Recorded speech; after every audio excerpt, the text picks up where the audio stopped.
Olá, minhas amigas! Olá, meus amigos, tudo bem? Eu espero que sim.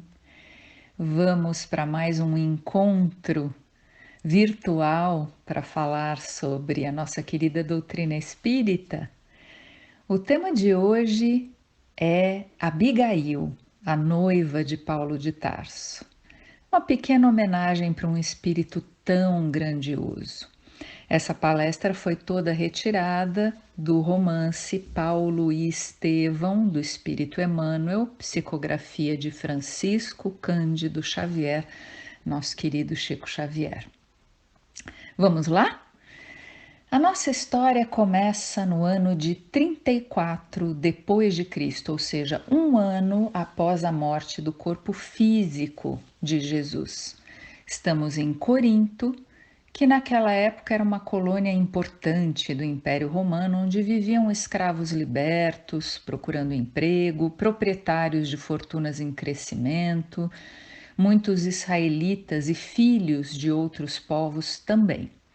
Em 34 depois de Cristo acontecia em Corinto uma revolta de escravos oprimidos e a cidade vivia um clima tenso, o que atraiu autoridades e soldados romanos para resolverem a situação na base da força. O chefe romano indicado por César para dar um jeito naquela situação se chamava Licínio Minúcio e conhecia muito bem Corinto. Ele já tinha muitas propriedades na cidade que foram por ele roubadas dos israelitas com a desculpa de fazer justiça e manter a ordem. Nesse cenário tenso, o velho Jochedebe, pai de Abigail e Gesiel que mais tarde se tornará Estevão, Jochedebe estava indo ao mercado quando cruzou com soldados romanos que resolveram implicar com ele porque ele não os cumprimentou. Sem nenhuma consideração, deram umas bofetadas no pobre ancião. Ele se ajeitou como pôde, seguiu em frente, fez suas compras e, na saída do mercado, ouviu um mensageiro dizer que quem tivesse alguma queixa ou algum pedido para fazer ao Império Romano, que comparecesse no dia seguinte à presença de Licínio Minúcio. O velho Jochedebe havia perdido a maior parte das suas terras para esse mesmo chefe romano e teve de amargar na época uma prisão injusta. Como se não bastasse, sua esposa não resistiu a tantos desgostos e faleceu. Jochedebe pensou que aquela poderia ser a oportunidade de ao menos reaver os seus bens. Tudo o que havia sobrado da sua fortuna era um pequeno sítio e seus dois maiores tesouros, seus filhos Gesiel e Abigail. Pensando nessa possibilidade, ele pegou o caminho de volta para casa. E não é que ele encontrou outro grupo de soldados romanos? Ele já havia apanhado na ida por não ter cumprimentado os soldados. Então ele pensou: melhor cumprimentar esses aqui. E foi isso que ele fez. O que aconteceu? Ele foi chamado de insolente e levou mais bofetadas que arrancaram sangue do rosto do pobre velhinho. Quando o velho Jochedebe chegou no seu sítio, passou pelas rosas perfumadas que a filha Abigail cultivava na porta e entrou. Nosso Emmanuel descreve então Abigail da seguinte forma: na candidez, quer dizer, na ingenuidade, na pureza, na candidez dos seus 18 anos, era um gracioso resumo de todos os encantos das mulheres de sua raça. Os cabelos sedosos caíam-lhe em anéis caprichosos sobre os ombros, emoldurando-lhe o rosto atraente num conjunto harmonioso de simpatia e beleza. No entanto, o que mais impressionava no seu talhe esbelto de menina e moça eram os olhos profundamente negros, nos quais intensa vibração interior parecia falar dos mais elevados mistérios do amor e da vida. Abigail, quando viu o pai entrando em casa naquele estado, correu para acudi-lo. Pai, que sangue é esse? Enquanto ela preparava uma infusão balsâmica para acalmar as feridas do pai, o velho Jochedebe contou para ela tudo o que aconteceu e também para o seu outro filho, Gesiel, de 25 anos. Depois de desabafar, o pai diz que no dia seguinte vai exigir justiça aos romanos por tudo que ele perdeu injustamente. E Gesiel diz: Não vá, pai.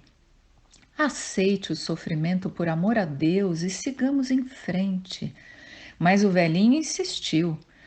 Gesiel então sugeriu que eles abrissem as escrituras ao acaso para ver o que Deus tinha a dizer a eles, como hoje a gente abre o Evangelho segundo o Espiritismo ou algum livro edificante nos momentos de aflição para ter uma orientação divina, né? Então, Gesiel fez isso e leu o que caiu em Provérbios. Filho meu, não rejeites o corretivo do Senhor, nem te enojes da sua repreensão, porque Deus repreende aqueles a quem ama, assim como o pai ao filho a quem quer bem. Mesmo depois dessa advertência, o velhinho Jochedebe não mudou de ideia. Gesiel, então, em respeito ao pai, apenas disse: Que Deus nos proteja. No dia seguinte, Licínio Minúcio ouve as queixas do velho israelita Jochedebe e decide lhe confiscar também o pequeno sítio em que morava, dando 3 dias para que ele o desocupasse. Jochedeb ben Jared fica desesperado, grita, implora, faz de tudo para mudar a decisão do romano, mas só recebe em resultado o castigo de 10 bastonadas. Ao voltar para casa, furioso, revoltado, ele decide pôr fogo na imensa propriedade de Licínio Minúcio que ficava ao lado do seu pequeno sítio. O fogo consome tudo. Gesiel, um rapaz correto, prestativo, caridoso, sem nem sonhar que aquele incêndio havia sido causado por seu pai, ajudou os servos de Licínio Minúcio a extinguirem o fogo e voltou para casa tarde, com as mãos queimadas, enquanto Abigail cuidava do pai. Qual não foi a surpresa de Gesiel quando seu pai conta tudo o que aconteceu aquele dia, inclusive que foi ele o autor do incêndio. Gesiel diz que eles tinham de se preparar para o castigo que viria e pede a Abigail que recite com ele o salmo que a mãe ensinou para os dias difíceis. Ambos se ajoelham e cantam. Antigamente, os salmos, as orações hebraicas eram cantadas. Suas vozes, como doces pássaros torturados, cantavam baixinho uma das formosas orações de Davi: O Senhor é meu pastor, nada me faltará. Quando eles terminam de cantar, chegam os soldados romanos e prendem a família toda, levando-os para uma cela. Gesiel acomoda o pai, que acaba dormindo exausto. Depois ele conversa com Abigail e olha o que ela diz: Não nos aborreçamos com o pai. Estive pensando que se mamãe estivesse conosco, ele não chegaria a reclamações de tão tristes consequências. Sempre desejei fazer algum bem sem jamais o conseguir. Quando nossa vizinha enviuvou, quis auxiliá-la com dinheiro, mas não o possuía. Sempre que me surge uma oportunidade de abrir as mãos, tenho-as pobres e vazias. Então agora penso que foi útil nossa prisão. Não será uma felicidade neste mundo sofrer alguma coisa por amor a Deus? Quem nada tem ainda possui o coração para dar. E estou convicta de que o céu nos abençoará a resolução de servi-lo com alegria. Essa era a delicadeza da alma de Abigail. Ela está ali presa com um futuro incerto, não é? E tem essa resposta vinda do seu coração precioso. Ela e Gesiel eram extremamente amigos. Nos conta Emmanuel. a irmã querida constituíra sempre o tesouro afetivo de toda a sua vida. Desde que a morte lhes arrebatara a genitora, dedicara-se à irmã com todas as veras do seu coração, quer dizer, com toda a verdade do seu coração. Gesiel, na cela, diz a Abigail que se ele morrer, ela deveria se lembrar das últimas palavras que a mãe disse para os dois. E vocês, meus filhos, amarão a Deus acima de tudo, de todo o coração e de todo o entendimento. E assim amanheceu. Depois de algumas horas, os três foram levados à presença de Licínio Minúcio, que está furioso por causa do incêndio em sua propriedade. O ancião Jochedebe pede piedade, mas o romano manda que ele seja açoitado 20 vezes. Gesiel, tentando proteger o pai, diz que foi ele quem cometeu o crime.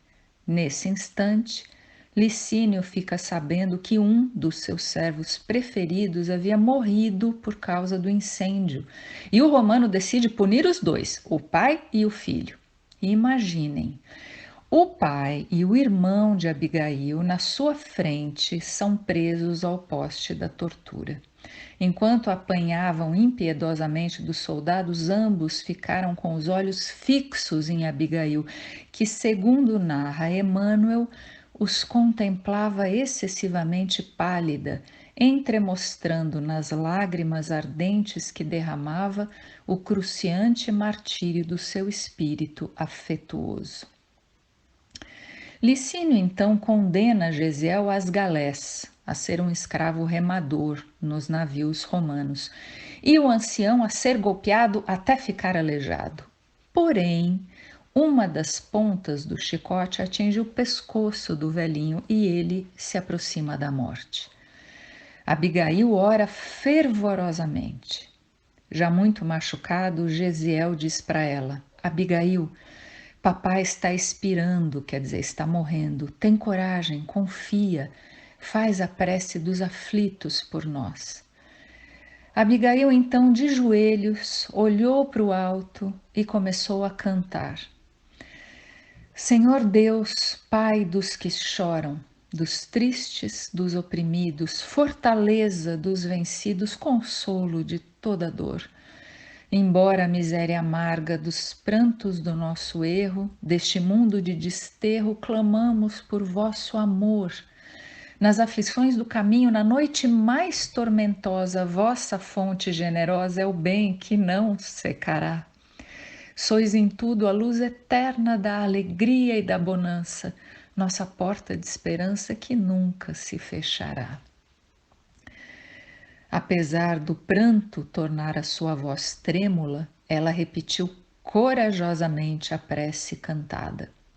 Todos ficaram tocados pelas vibrações daquele canto, até mesmo Licínio Minúcio, que diz: leva esta mulher para a rua e a solta, mas que não cante mais, nem uma nota. Abigail se cala e, levada por um soldado, consegue ainda lançar um significativo olhar ao seu amado irmão Gesiel. O soldado, ainda impressionado com o seu canto, diz: minha filha, foge de Corinto a toda pressa, aproveita essa rara bondade de Licínio Minúcio e desapareça antes que ele mude de ideia e mande te prender. Corra! E meu pai? E meu irmão? Ela pergunta. Seu pai morreu, e quanto ao seu irmão, ninguém volta do cativeiro das galeras. Fuja! Nos conta Emmanuel. Habituada aos carinhos domésticos no lar onde o idioma paterno substituía as linguagens das ruas, Abigail sentiu-se estranha no meio de tantas criaturas inquietas, assoberbadas de interesses e preocupações materiais. Ninguém lhe notava as lágrimas, nenhuma voz amiga procurava inteirar-se das suas íntimas angústias. Bom, naquela situação angustiante, ela se lembrou de uma velha amiga de família, a viúva Sostênia, e a procurou. Após Abigail contar tudo para ela, a senhora Sostênia insistiu: fuja de Corinto. Lembra de Zacarias e Raquel? Eles perderam o filho por causa das perseguições dos romanos, estão de mudança para Jerusalém. Vá com eles. E lá foi Abigail numa longa jornada em busca do casal amigo. Quando ela finalmente chega na casa deles e conta para Zacarias e Raquel sua desventura, ela cai doente com febre alta e fica delirando por 3 dias entre a vida e a morte. Assim que ela melhora, partem os três a toda pressa, o casal Zacarias e Raquel e sua nova filha adotiva, Abigail. Eles vão se estabelecer em Jope, que fica perto de Jerusalém. Voltemos agora a Gesiel. Ele foi condenado a ser escravo nas galés, ou seja, a remar naqueles terríveis porões dos navios romanos, como nós vemos no filme Ben-Hur, né? Ali mostra como era mais ou menos aquela situação terrível. Seu feitor, chamado Lisipo, se surpreendeu ao reconhecer no moço hebreu a disposição sincera de quem se entrega ao sacrifício sem rebeldias e sem baixeza. Um tempo depois, o navio recebeu um passageiro ilustre, o jovem romano Sérgio Paulo. Atenção! É por causa da ligação desse romano com Gesiel, mais tarde Estevão, que Paulo de Tarso muda seu nome de Saulo para Paulo. É por causa desse Sérgio Paulo, numa homenagem à figura de Estevão, que ele muda o seu nome, vocês vão ver por que mais tarde. Bom, esse Sérgio Paulo cai doente com uma peste que o encheu de feridas e o deixou delirando. No navio, escolheram Gesiel para cuidar dele, e ele faz isso com todo carinho. Depois que o romano se cura, Gesiel começa também a ter febre e feridas. O romano então quer ajudá-lo e combina com Lisipo que eles vão escrever nos registros do navio que Gesiel morreu. Na verdade, Sérgio Paulo iria levá-lo num bote até a margem e deixá-lo lá com algum dinheiro, torcendo para que ele se recuperasse. E assim acontece. Sérgio Paulo pede a Gesiel apenas uma coisa: que caso ele se recupere, que mude de nome para não prejudicá-lo. Afinal, Sérgio Paulo mentiu nos registros para poder libertá-lo, dizendo que Gesiel tinha morrido. Então, assim que Gesiel dá os primeiros passos na terra firme, ele desmaia e acorda no dia seguinte com um homem revistando sua roupa com uma faca na mão. Ele então diz: "Não me mate, meu amigo, te dou o dinheiro que possuo." O ladrão pega o dinheiro e aí Gesiel diz que está doente e pergunta se ele conhece alguém que o possa ajudar. E o ladrão diz que sim e o leva para os homens do caminho. Quem primeiro recebe é Efraim, que leva Gesiel para Jerusalém, curiosamente passando pelo porto de Jope, onde vivia agora Abigail. Desse modo, Gesiel chega à casa do caminho em Jerusalém e fica sob os cuidados do apóstolo Simão Pedro. Ali ele se cura, ali ele aprende que o Messias já havia vindo, ali ele se torna um palestrante e trabalhador ardoroso da causa de Jesus de Nazaré. Gesiel, que se tornara amigo de Simão Pedro, desabafou todas as suas dores para o apóstolo, contou tudo, não escondeu nada. E é aí que Simão Pedro escolhe seu novo nome, um nome grego, Estevão. Estamos agora em Jerusalém no ano de 35 depois de Cristo. Saulo de Tarso, um jovem doutor da lei muito culto, rico, influente, bonito, atlético, conhece Abigail numa festa na casa de seus pais adotivos, Zacarias e Raquel, e eles passam a namorar. Para os dois, o compromisso é sério. Saulo se manteve virgem, fiel às leis de Moisés, se guardando para sua futura esposa. Para ele não era um namorico, não, e para ela também a coisa é séria. Assim, eles estão há 3 meses planejando o seu futuro juntos. Abigail contou tudo da vida dela para o noivo e pede a Saulo que a ajude a encontrar Gesiel, sem saber que ele está bem perto, em Jerusalém, e que hoje usa o nome de Estevão. E Saulo diz que vai fazer tudo o que estiver ao seu alcance. Um dia, Saulo, instigado pelo seu amigo Sadoc, vai verificar os sermões dos tais homens do caminho. Lá na casa do caminho, em Jerusalém, ele ouve uma pregação de Estevão, mal sabia ele que era o irmão da sua noiva, né? E fica furioso com a pregação que ele escuta. Para ele, os ensinamentos de Jesus de Nazaré eram uma afronta à lei de Moisés. Saulo, que era um fariseu, discípulo de Gamaliel, muito devotado à lei mosaica, que em breve seria um rabino, começa a pensar no que fazer para esmagar aquela doutrina herética. Enquanto isso, ele segue com seu noivado com Abigail. Veja o que diz Emmanuel. A irmã de Gesiel parecia haver refundido a delicadeza dos traços femininos na forja dos sofrimentos experimentados. A gracilidade do semblante e o negrume dos olhos haviam se emanado, quer dizer, se juntado, a um véu de formosa tristeza que envolvera toda a partir daqueles dias trágicos passados em Corinto. Ela movimentava todas as suas novas amizades em Jerusalém e as antigas em Corinto em busca de notícias do irmão amado. Abigail estava certa de entender as aspirações mais íntimas de Saulo nos sonhos grandiosos que lhe empolgavam a mocidade. Às vezes, parecia-lhe áspero e enérgico em demasia.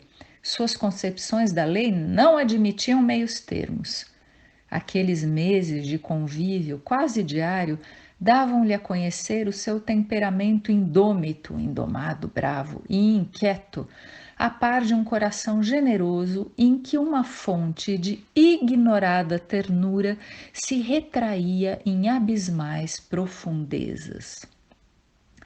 Olha só, a ternura em Saulo estava muito bem escondida em abismais profundezas e naquele momento apenas Abigail conseguia acessá-la.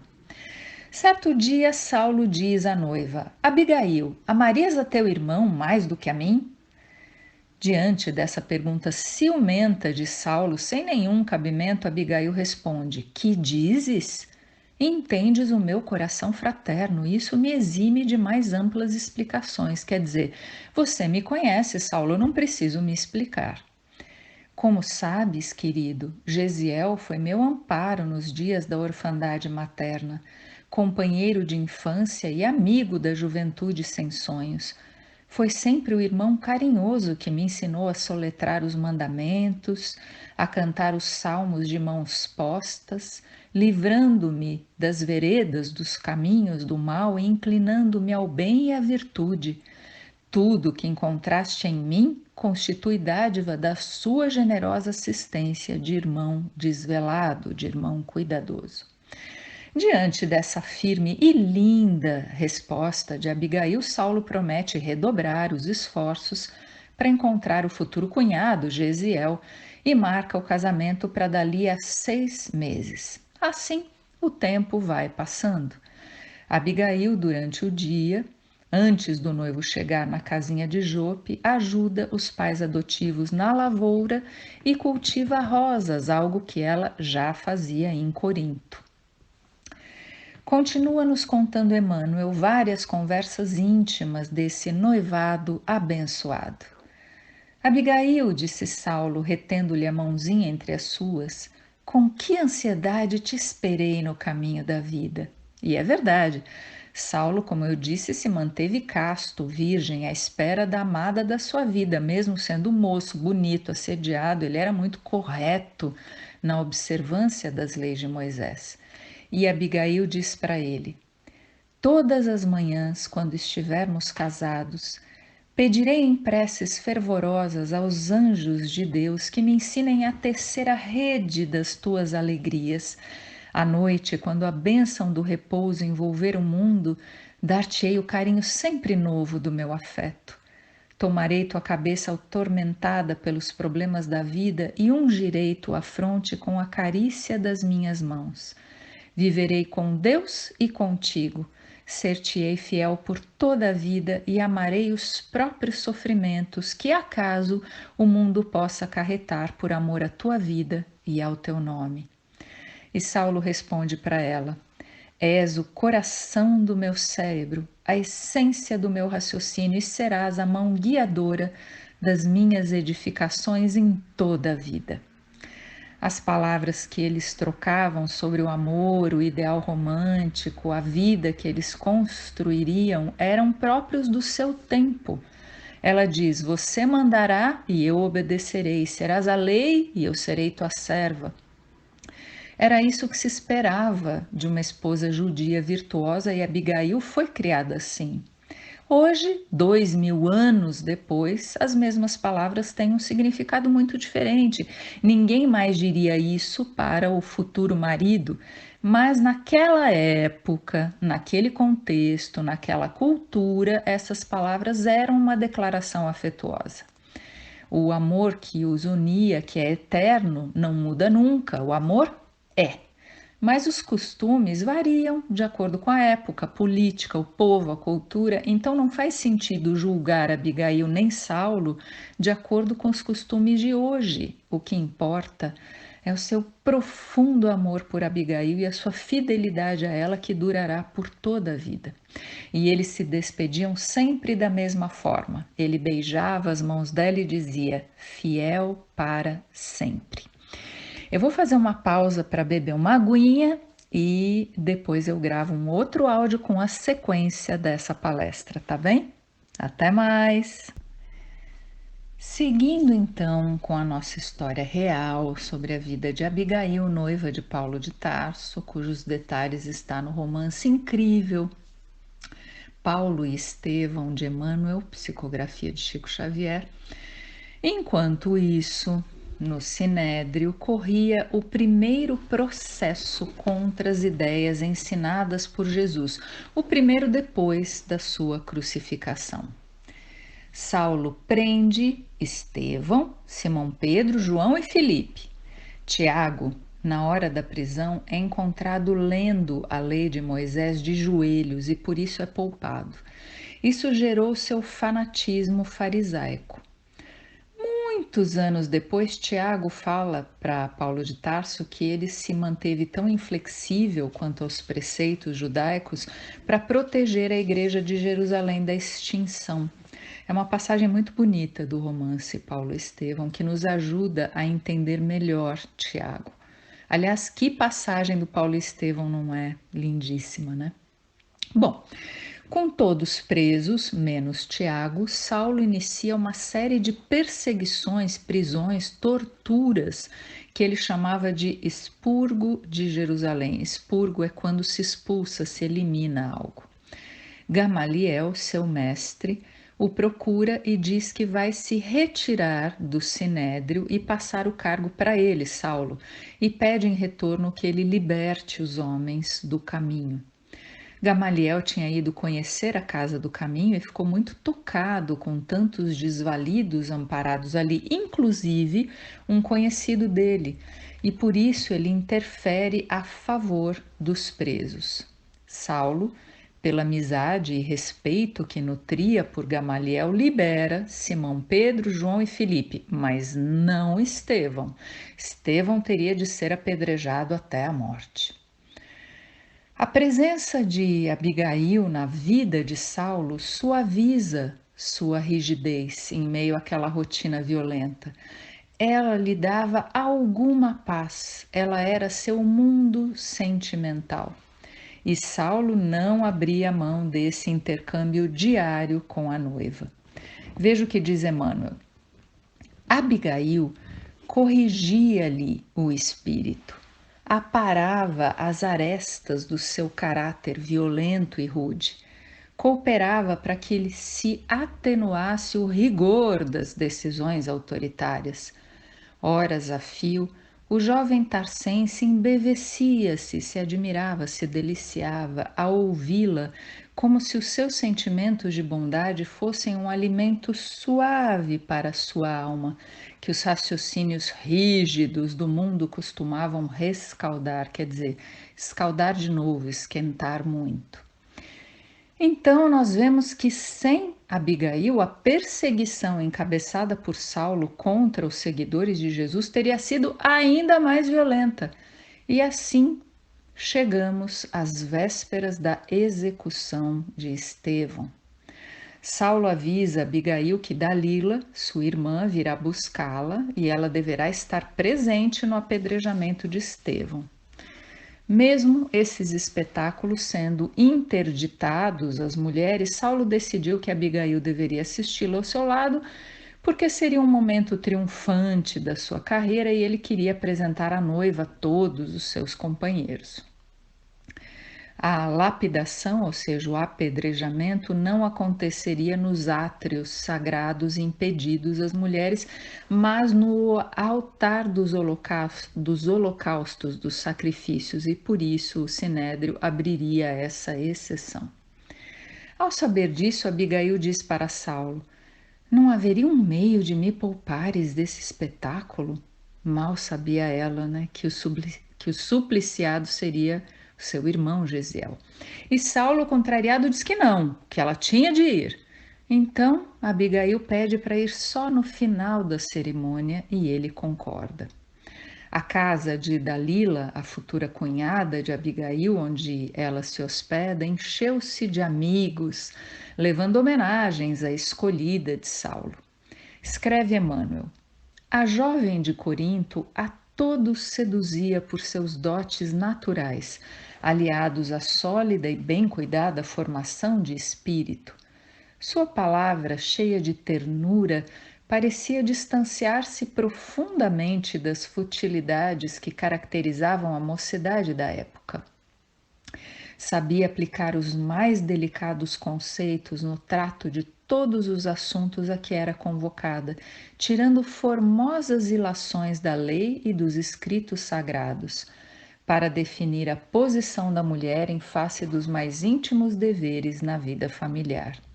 O doutor de Tarso sentia-se orgulhoso ao notar a admiração geral por sua personalidade vibrante e carinhosa. Abigail, sintetizando seu maior ideal, enchia-lhe o coração de maravilhosas promessas. Saulo de Tarso, aquele moço impulsivo e rude a olhos estranhos, mas afetuoso e sensível na intimidade, era justamente o seu ideal, o homem esperado pela alma carinhosa de Abigail.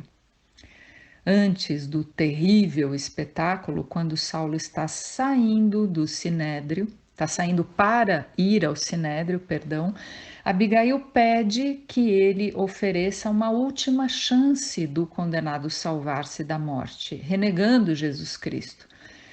E assim eles se despedem naquele dia que seria dramático e inesquecível.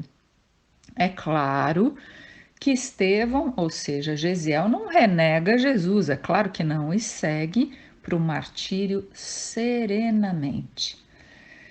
Não há necessidade de falar do estado físico de Estevão após 2 meses na prisão, nem de dar detalhes sobre o seu apedrejamento brutal.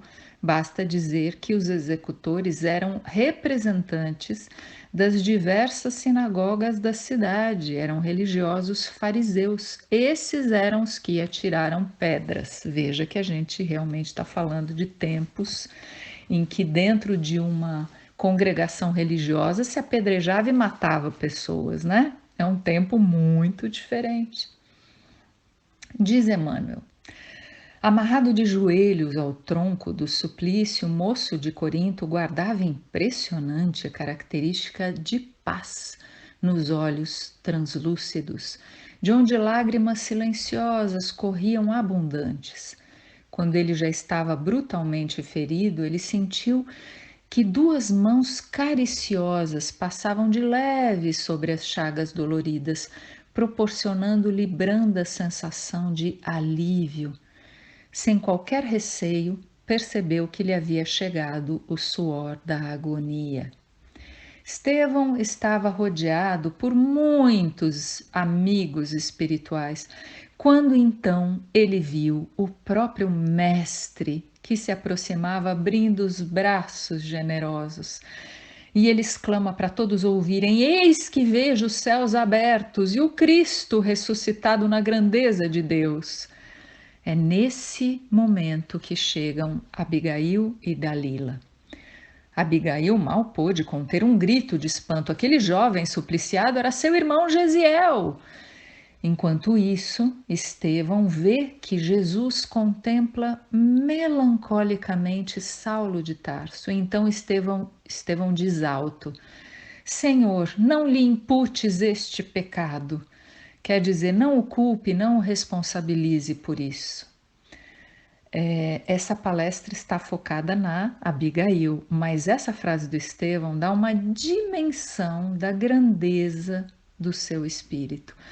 Ele estava sendo apedrejado. Ele vê Jesus olhando tristemente para onde Saulo estava e sua reação é pedir que o algoz seja perdoado, que aquele crime não caia sobre os seus ombros. E ele pede isso no momento em que ele estava sofrendo, né? Não é depois, é naquele momento. Bom, após falar isso, Estevão olha para Saulo e vê ao seu lado a sua irmã, Abigail. Ela diz a Saulo que aquele era Gesiel. Saulo fala: Isso é impossível, mas ela continua insistindo: É Gesiel. Enquanto isso, Estevão sente o mestre de Nazaré lhe acariciando a fronte, onde a última pedrada abrira uma flor de sangue. Saulo manda Abigail se recompor, ficar quieta, e ordena que retirem o corpo de Estevão e o levem para o gabinete dos sacerdotes. Mesmo ele não tendo ainda morrido, ele dá uma desculpa, dizendo que vai arrancar do condenado a confissão de arrependimento na hora extrema. E assim é feito. As pessoas nem percebem que Estevão ainda não estava morto.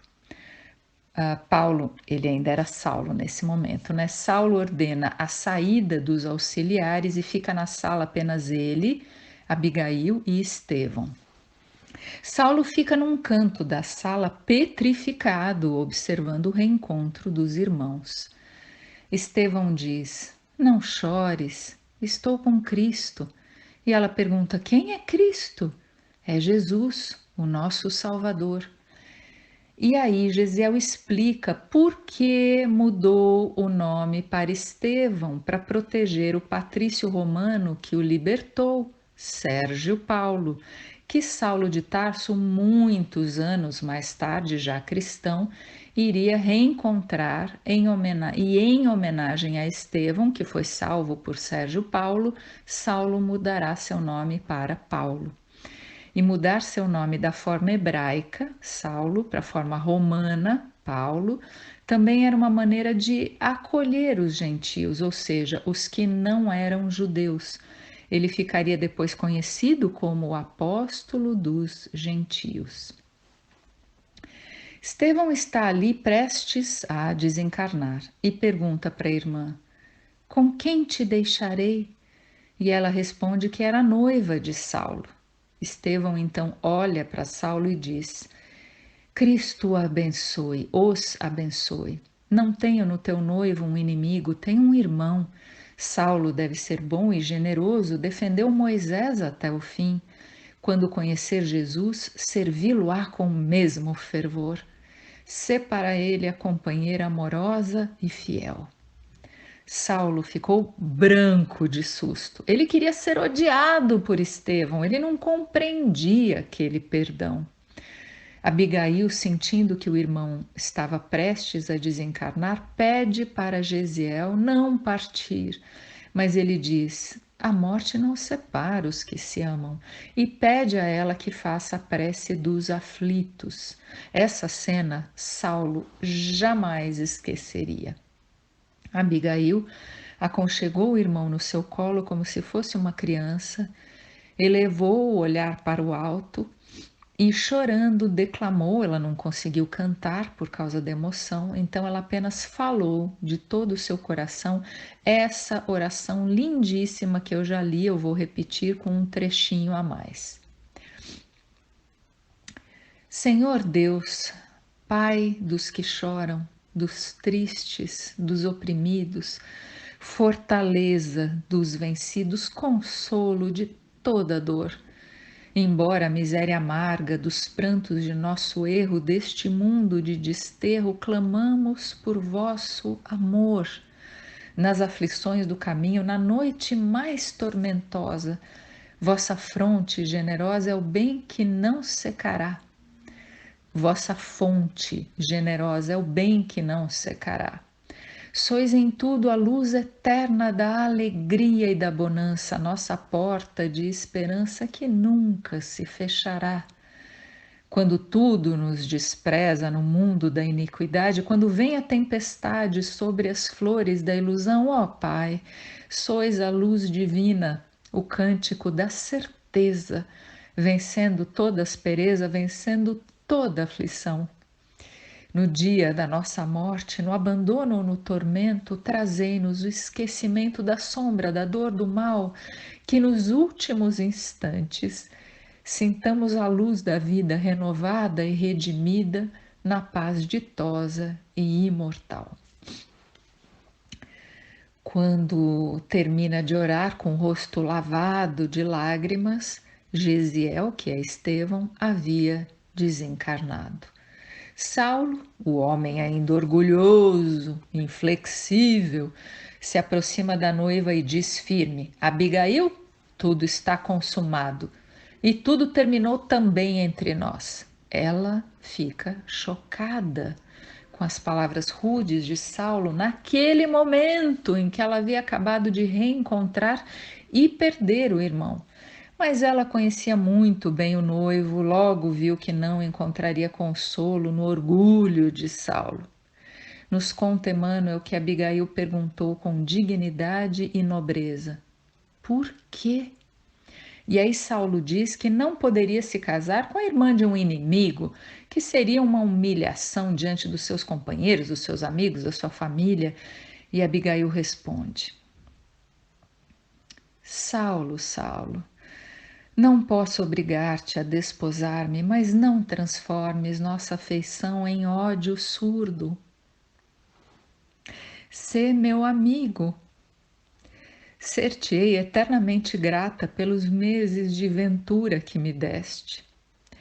Voltarei amanhã para a casa de Ruth, não te envergonharás de mim. A ninguém direi que Estevão era meu irmão, nem mesmo a Zacarias. Não quero que algum amigo nosso te considere um carrasco.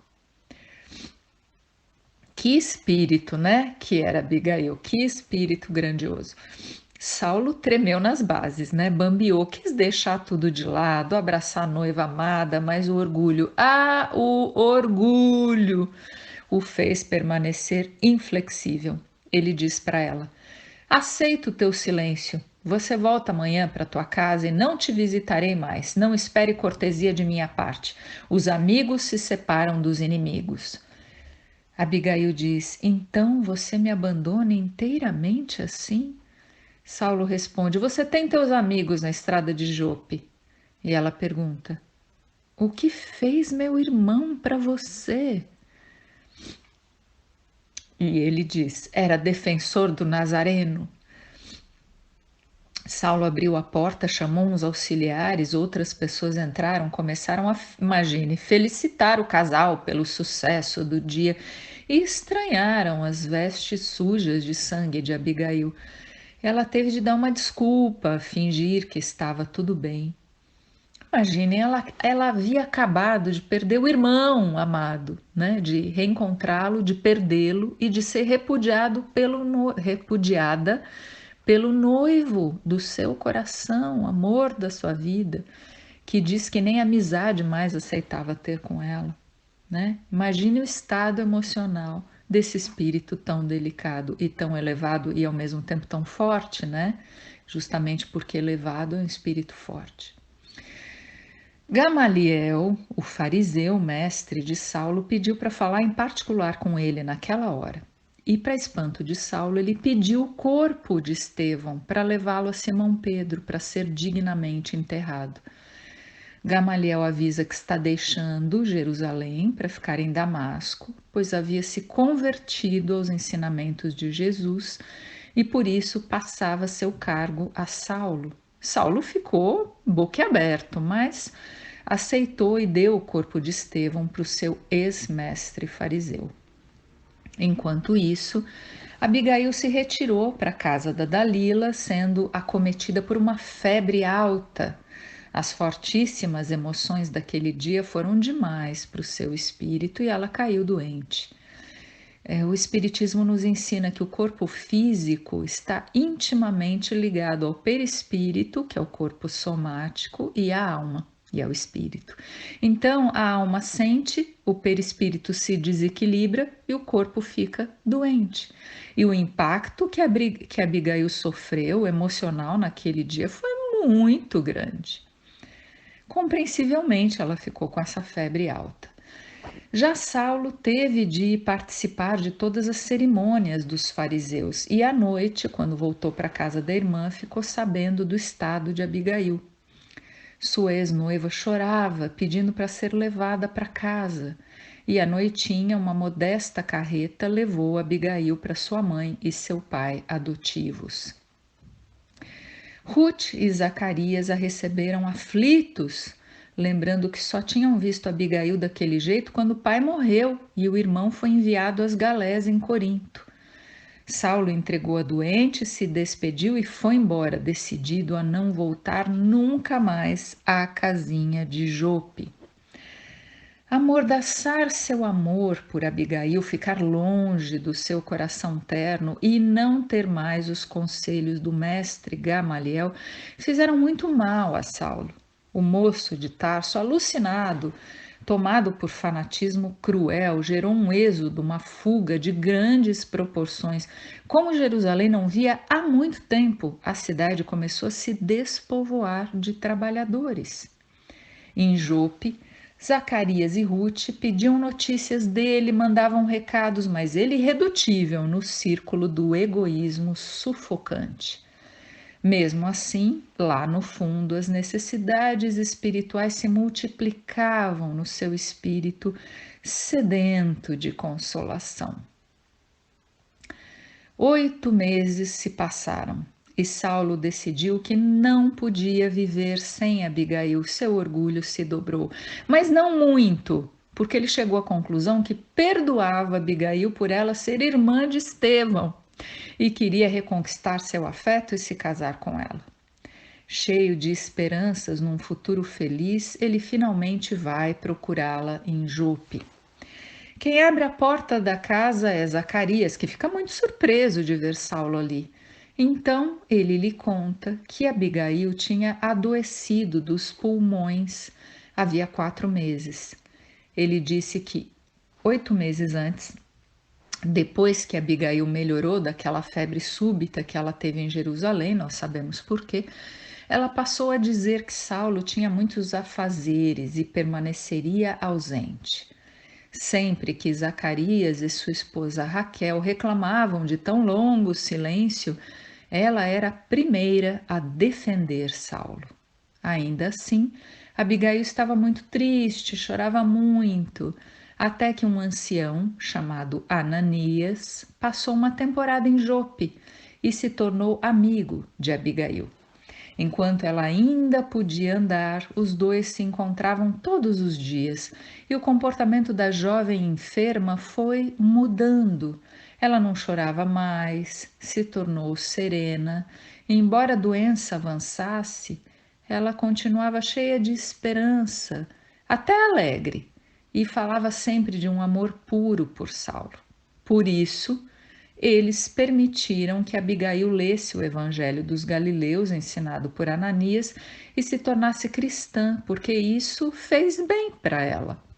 Lembrando que esse termo cristão ainda não existia, ele seria criado por Lucas e propagado por Paulo de Tarso anos mais tarde. Bom, Saulo achou aquilo um absurdo, mas Zacarias disse que ele e a mulher haviam mandado chamá-lo várias vezes e ele nunca veio. Então eles fizeram o que acharam melhor. Saulo então se cala e pede para entrar no quarto da Abigail. Ao vê-la, ele leva um susto. Ela estava muito abatida e magra, branca como mármore, não conseguia mais se levantar e respirava mal. Apesar disso, estava serena, com um olhar lúcido, mostrando absoluta calma espiritual. Abigail ficou muito feliz ao rever o noivo. Os olhos de ambos mostravam a saudade com que haviam esperado aquele momento. Quando eles ficaram a sós, ele disse que abriu mão do seu orgulho de homem público para ir até lá saber se ela o havia esquecido e se ela o perdoava. E Abigail respondeu: Nós, Saulo, pertencemo-nos um ao outro para a eternidade. Acaso poderá alguém perdoar a si mesmo? Ai, que espírito maravilhoso que era Abigail, né? Era não, é. Saulo então se desmancha em promessas, dizendo que ela iria se curar, que eles iriam realizar o seu ideal, que teriam um lar e que nele ela seria a rainha. E ela responde: Desconfio, Saulo, que os lares da terra não foram feitos para nós. Deus sabe o quanto desejei ardentemente ser a mãe carinhosa dos teus filhos.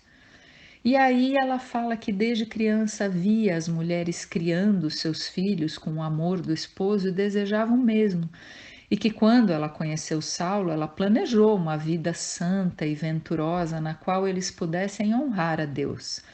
Mas depois do que aconteceu, sua saúde definhou e, como os pais adotivos não poderiam saber do seu drama, ela sofreu muito nos primeiros meses de separação do noivo amado. Mas depois, através do bondoso Ananias, ela conheceu Jesus Cristo e se tornou sua seguidora. Saulo ainda era tão ciumento e orgulhoso que teve ciúme de Jesus, achando que o carpinteiro odiado havia tomado seu lugar no coração da noiva. Saulo então pede a Abigail que abandone aquelas ideias, que eles seriam felizes, que aquilo tudo ficaria no passado. E ela responde que pressentia que os planos de Deus eram diferentes e que Jesus a chamava para sua família espiritual. Ela diz que suas almas não morreriam e que eles iriam se amar eternamente. Saulo reclama dos ensinamentos absurdos do Nazareno e ela afirma que ele está enganado, que o seu evangelho de perdão e amor é o tesouro divino dos sofredores e deserdados do mundo. Saulo não aceita e continua reclamando. E ela contando a ele conceitos profundos sobre as leis do evangelho. Olha só o que ela disse. Não podemos conceber o Criador como juiz ocioso e isolado, senão como pai desvelado em benefício dos seus filhos. O egoísmo ataca a saúde. O ciúme prejudica o mandato divino. O Cristo é o roteiro para todos. Ela então tem um acesso de tosse e Saulo decide não discutir enquanto ela estivesse assim doente. Na cabeça dele, quando a noiva estivesse curada, ele saberia trazê-la de volta para a lei de Moisés. Antes de Saulo ir embora à procura de um médico melhor em Jerusalém para curar a noiva, ele pergunta se Abigail perdoou por causa da morte de Estevão, ou seja, Gesiel. E ela diz: Não pense mais nisso. Gesiel está com Cristo e morreu te vendo como um irmão.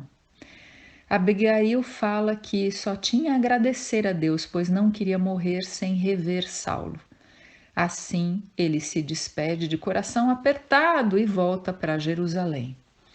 No dia seguinte, de manhã, porém, Saulo recebeu um mensageiro com uma notícia grave. Abigail piorara e estava agonizante. Ele correu a toda pressa para Jope como se pudesse arrebatar a amada daquele estado. Ela o recebeu como se fosse um raio de alegria. Abigail estava com dificuldade para falar. Saulo ajoelhou ao seu lado, cobriu suas mãos de beijos e pela primeira vez ele começou a chorar intensamente. As lágrimas escorriam silenciosas e Abigail disse: Não chore, a morte não é o fim de tudo. Ela pede para ele não se revoltar contra a vontade de Deus e promete que enquanto eles esperassem pela união indissolúvel no reino dos céus, ela iria auxiliá-lo de onde estivesse. Ela conta que naquela noite havia visto Gesiel e que ele disse que ela seria levada para a vida espiritual, que Jesus amava muito Saulo e que tinha esperanças nele. Quem sabe, ela disse, se eu ficasse no mundo não fosse perturbar tua missão junto ao Salvador? Gesiel afirmou que nós te ajudaremos de um plano mais alto. Por que então deixarei de ser tua companheira? Seguir-te-ei os passos no caminho, levar-te-ei onde se encontrem nossos irmãos do mundo em abandono.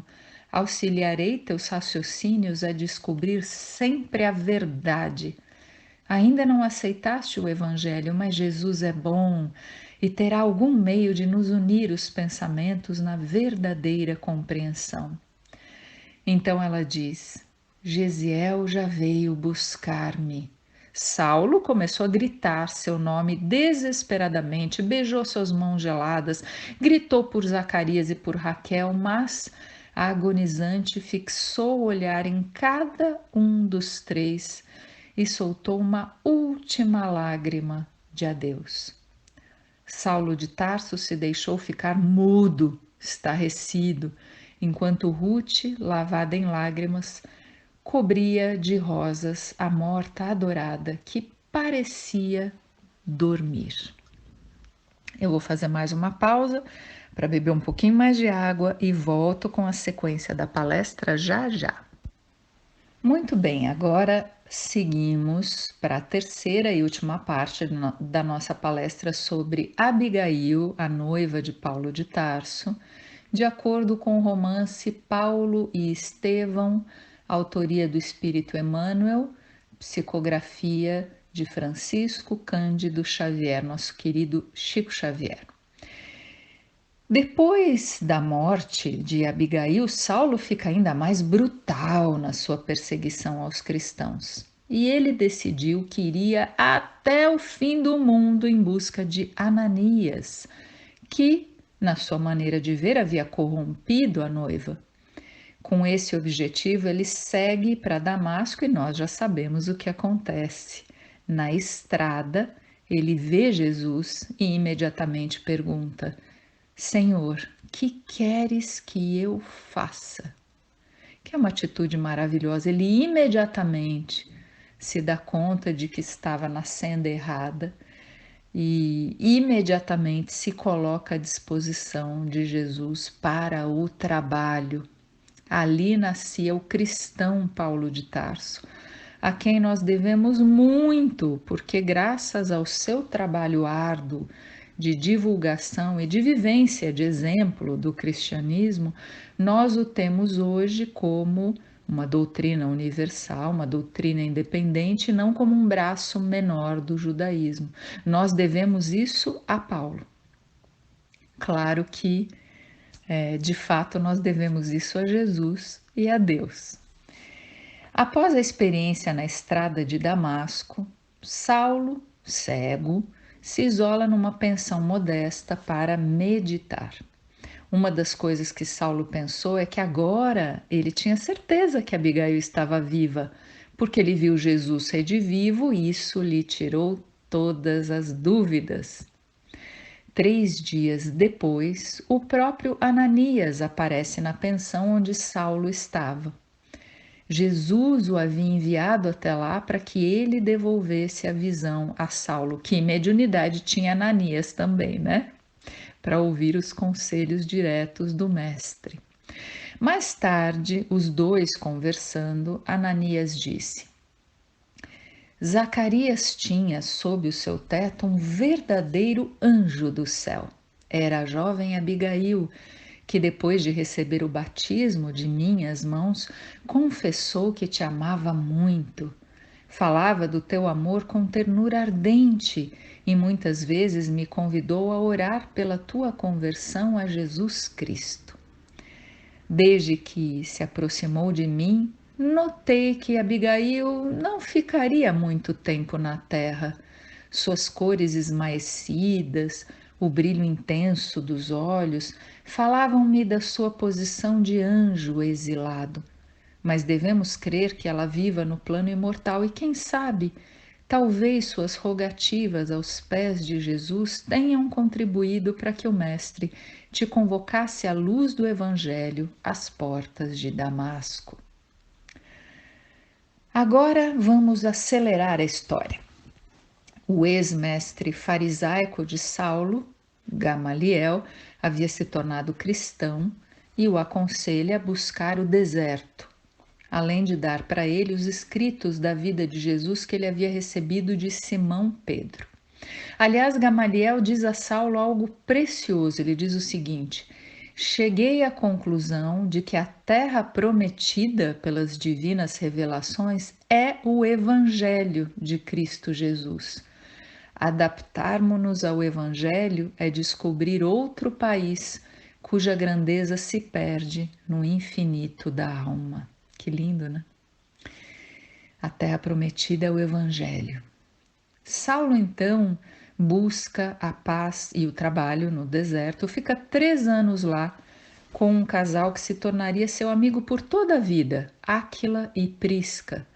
Depois desses 3 anos, ele volta para Damasco, depois vai para Cafarnaum, depois para Dalmanuta, que era pertinho, onde ele encontra Maria Madalena, que lhe conta muitas coisas sobre Jesus. E por fim, Jerusalém. Mas Saulo não encontra um clima bom ali, né? E aconselhado por Simão Pedro, ele vai para sua cidade natal, Tarso. Lá, ele tem um encontro muito duro com o pai, que o renega. Nesse momento, Saulo está abatido, desanimado, triste. Ele sai a caminhar sem destino até atingir os arredores do Tauro.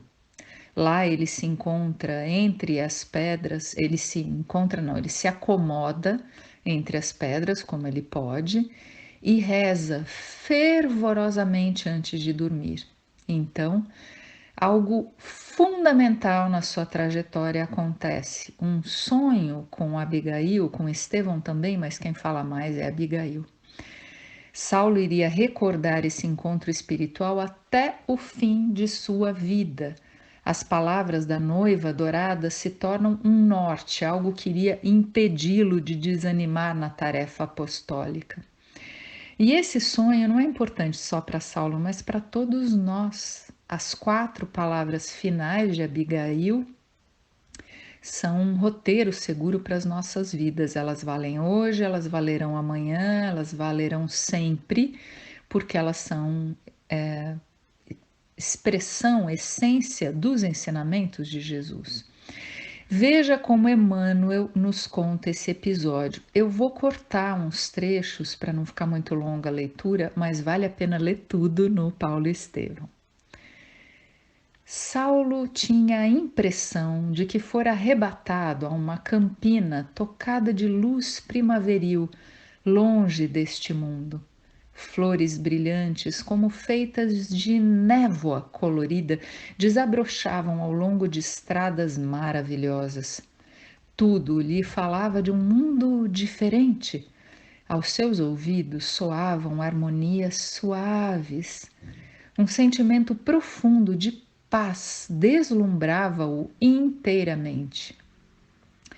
Mais alguns instantes viu Estevão e Abigail à sua frente, jovens e formosos, envergando vestes tão brilhantes e tão alvas que mais se assemelhavam à neve translúcida.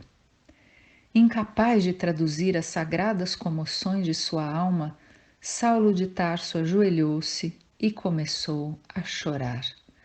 Os dois irmãos que voltavam a encorajá-lo aproximaram-se com um generoso sorriso. Levanta-te, Saulo, disse Estevão com profunda bondade. Que é isso? Choras? Perguntou Abigail.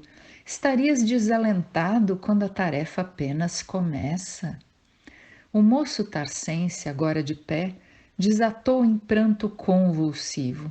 Aquelas lágrimas não eram somente um desabafo do coração abandonado no mundo, traduziam uma alegria infinita, uma gratidão imensa a Jesus, sempre pródigo de proteção e benefícios. Quis aproximar-se, beijar as mãos de Estevão, rogar perdão para o nefando passado, mas foi o mártir do caminho que aproximou-se do ex-rabino e o abraçou efusivamente, como se o fizesse a um irmão amado. Depois, beijando-lhe a fronte, murmurou com ternura: Saulo, não te detenhas no passado. Quem haverá no mundo isento de erros? Só Jesus foi puro. O ex-discípulo de Gamaliel sentia-se mergulhado em verdadeiro oceano de venturas. Amparado por Estevão, que lhe sorria em silêncio, viu Abigail mais formosa do que nunca, recordando-lhe as flores da primavera na casa humilde do caminho de Jope. Não pôde furtar-se às reflexões do homem, esquecer os sonhos desfeitos, lembrando-os acima de tudo naquele glorioso minuto da sua vida. Pensou no lar que poderia ter constituído, no carinho com que a jovem de Corinto lhe cuidaria dos filhos afetuosos, no amor insubstituível que sua dedicação lhe poderia dar. Mas, compreendendo-lhe os mais íntimos pensamentos, a noiva espiritual aproximou-se, tomando-lhe a destra calejada nos labores rudes do deserto e falou comovidamente: Nunca nos faltará um lar. Tê-lo-emos no coração de quantos vierem à nossa estrada. Quanto aos filhos, temos a família imensa que Jesus nos legou em sua misericórdia. Os filhos do Calvário são nossos também. Eles estão em toda parte esperando a herança do Salvador. Não te entregues ao desalento. Experimentando o enfim do consolo, Saulo chegava a perturbar-se pela incapacidade de articular uma frase. As exortações de Abigail calar-lhe-iam para sempre. Nunca mais permitiria que o desânimo se apossasse dele. Enorme esperança represava-se agora em seu íntimo. Trabalharia para o Cristo em todos os lugares e circunstâncias. O Mestre sacrificara-se por todos os homens. Dedicar-lhe a existência representava um nobre dever. Enquanto formulava esses pensamentos, recordou a dificuldade de harmonizar-se com as criaturas. Foi aí que Abigail respondeu de novo aos seus apelos íntimos, exclamando com infinito carinho: Reclamas companheiros concordes contigo nas edificações evangélicas, mas é preciso lembrar que Jesus não os teve.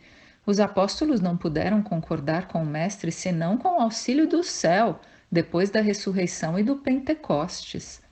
Os mais amados dormiam, enquanto ele, agoniado, orava no horto. Uns negaram-no, outros fugiram na hora decisiva. Concorda com Jesus e trabalha. Recorda a porta estreita das lições evangélicas e caminha. Saulo estava enlevado, não poderia traduzir as sensações cariciosas que lhe represavam no coração tomado de inefável contentamento. Esperanças novas bafejavam-lhe a alma. Em sua retina espiritual desdobrava-se radioso futuro. Entretanto, pairava-lhe no espírito uma grande interrogação. Que fazer doravante para triunfar? Deixando perceber que ele ouvia as mais secretas interpelações, Abigail adiantou-se sempre carinhosa. Saulo, para a certeza da vitória no escabroso caminho, Lembra-te de que é preciso dar.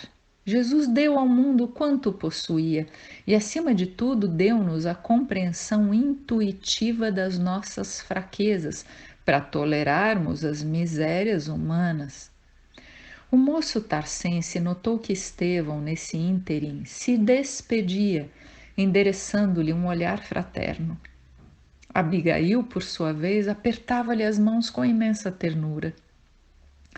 O ex-rabino desejaria prolongar a deliciosa visão para o resto da vida, manter-se junto dela para sempre. Contudo, a entidade querida esboçava um gesto de amoroso adeus.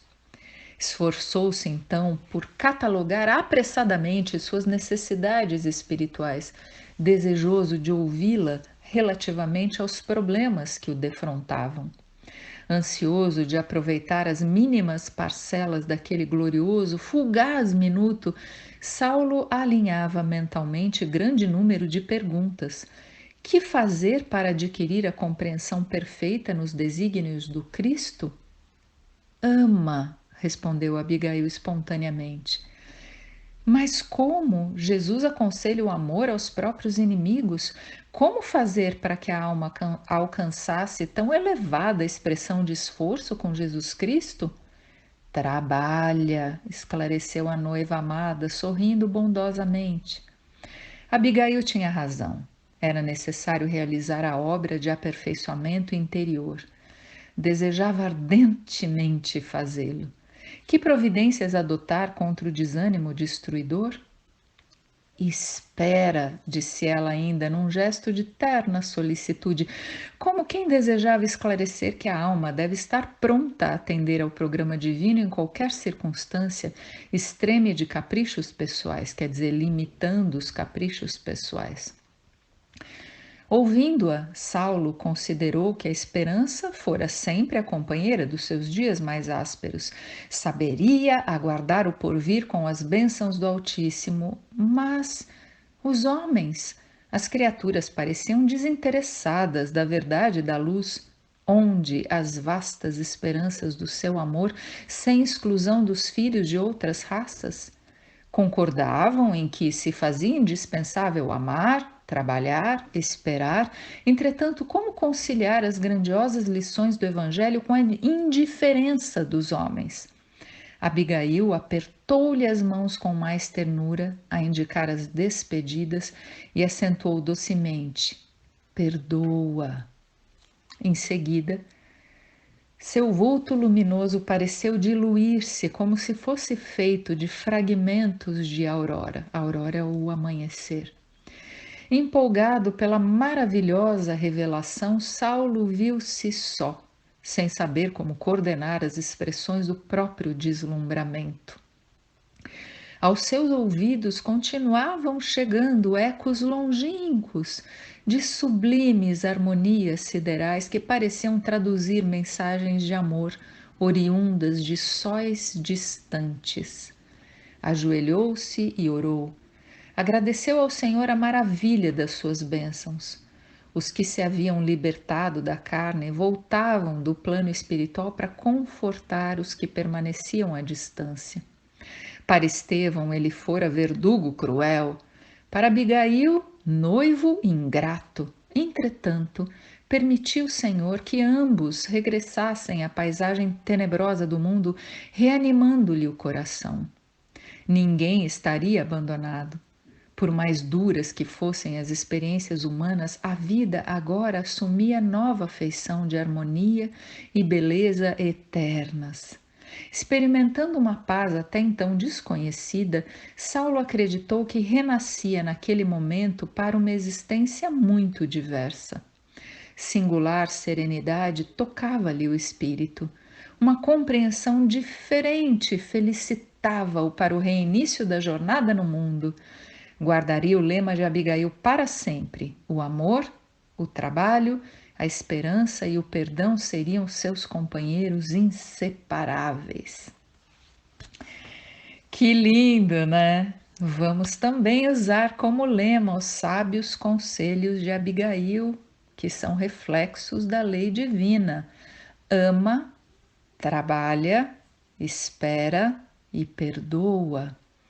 Todas as vezes que nós tivermos dúvidas sobre como proceder na vida, seja o que for, vamos nos lembrar das palavras de Abigail. A gente pode até fazer um teste, a gente pode pensar, por exemplo, no nosso maior problema hoje. Qual é? A solução para ele está numa dessas palavras ou em mais de uma. Ama, trabalha, espera e perdoa. Depois desse sonho maravilhoso, desse encontro espiritual inesquecível, Saulo, com o dinheiro que seu pai enviou às escondidas para ele, compra um tear e passa a trabalhar humildemente em Tarso. Ele havia aprendido a esperar. Mas 3 anos se passaram, ele já tinha ficado 3 anos no deserto com Áquila e Prisca, depois voltou, foi para Tarso e tal, mas mais 3 anos se passaram. Então, Barnabé, a pedido de Simão Pedro, procura Saulo para que ele ajudasse na igreja de Antioquia. E assim, Saulo, mais tarde Paulo, se lança numa longa jornada de cidade em cidade, evangelizando, curando, fundando igrejas, lutando pela liberdade do cristianismo para que ele abraçasse a todos os povos. E a luta foi constante e violenta. Paulo foi preso, apedrejado, açoitado muitas vezes, mas nada o fez parar ou desanimar. E assim as décadas se passam. No ano de 64 depois de Cristo, Paulo de Tarso é executado em Roma pela espada de um soldado, às escondidas, a mando do imperador Nero. O primeiro a recebê-lo no plano espiritual é Ananias, que lhe abre os olhos para a vida eterna. Diz Emmanuel: suas mãos estavam sem rugas, a epiderme sem cicatrizes. Tinha a impressão de haver sorvido um misterioso elixir da juventude. Então ele reencontra Gamaliel. Todos os mártires que haviam morrido no circo romano no dia anterior à morte física de Paulo lhe beijaram as mãos espirituais, cantando como anjos. Então Ananias pergunta a Paulo qual era o seu primeiro desejo na esfera dos redimidos. Ele imediatamente pensa em quem? Em Abigail. Era ela que ele queria rever, mas, fiel ao seu dever de apóstolo do Cristo, Paulo faz uma escolha diferente. Meu primeiro desejo seria rever Jerusalém, onde pratiquei tantos males, e aí orar por Jesus para ofertar-lhe meu agradecimento. Assim, a caravana celeste se movimenta, flutuando pelo ar. As distâncias agora eram nada para o seu espírito livre. Eles foram parando nas igrejas fundadas por Paulo, onde seu espírito orava com profunda emoção. Vamos ler a descrição de Emmanuel. Em todos os caminhos incorporavam-se emissários e trabalhadores do Cristo. Paulo não conseguia avaliar a alegria da chegada a Jerusalém sob o prodigioso azul do crepúsculo. Obedecendo ao conselho de Ananias, reuniram-se no cimo do Calvário e ali cantaram hinos de esperança e de luz. Lembrando os erros do passado amarguroso, Paulo de Tarso ajoelhou-se e elevou a Jesus fervorosa súplica. Os companheiros recolheram-se em êxtase, enquanto ele, transfigurado em pranto, procurava exprimir a mensagem de gratidão ao Divino Mestre. Desenhou-se então, na tela do infinito, um quadro de beleza singular, como se houvesse rasgado a imensurável umbela azul. Umbela é sombrinha, então esse é um jeito poético de dizer, como se houvesse rasgado o imenso céu. Surgiu na amplidão do espaço uma senda luminosa e 3 vultos que se aproximavam radiantes. O mestre estava ao centro, conservando Estevão à direita e Abigail ao lado do coração. Deslumbrado, arrebatado, o apóstolo apenas pôde estender os braços, porque a voz lhe fugia no auge da comoção. Lágrimas abundantes perolavam-lhe o rosto também transfigurado. Abigail e Estevão adiantaram-se. Ela tomou-lhe delicadamente as mãos num assomo de ternura, quer dizer, uma manifestação de ternura, enquanto Estevão o abraçava com efusão, com fervor, com entusiasmo. Paulo quis lançar-se nos braços dos dois irmãos de Corinto, beijar-lhe as mãos no seu arrobo de ventura, quer dizer, no seu êxtase de felicidade, mas qual criança dócil que tudo devesse ao mestre dedicado e bom, procurou o olhar de Jesus para sentir-lhe a aprovação. O mestre sorriu indulgente e carinhoso e falou: Sim, Paulo, sê feliz. Vem agora a meus braços, pois é da vontade de meu Pai que os verdugos e os mártires se reúnam para sempre no meu reino. E assim, unidos, ditosos, felizes, os fiéis trabalhadores do Evangelho da Redenção seguiram as pegadas do Cristo, em demanda às esferas da verdade e da luz. Assim, minhas amigas, meus amigos, termina um incrível romance Paulo e Estevão, narrado por Emmanuel, pela psicografia iluminada de Chico Xavier. Aliás, a psicografia do nosso querido Chico revelou várias figuras femininas extraordinárias, grandiosas, que fazem parte da história do cristianismo, como Lívia, Célia, Alcione e tantas outras. Essa foi nossa pequena homenagem a Abigail, um espírito que há 2000 anos já possuía a elevação que nós vimos aqui. E se o cristianismo deve muito a Paulo, e deve, então todos nós também devemos nossa gratidão a Abigail, porque sem Abigail e sem Estevão não existiria Paulo de Tarso. Ficamos por aqui. Me despeço com um grande abraço, bem apertado, desejando que possamos seguir em frente com confiança e alegria. Beijinhos.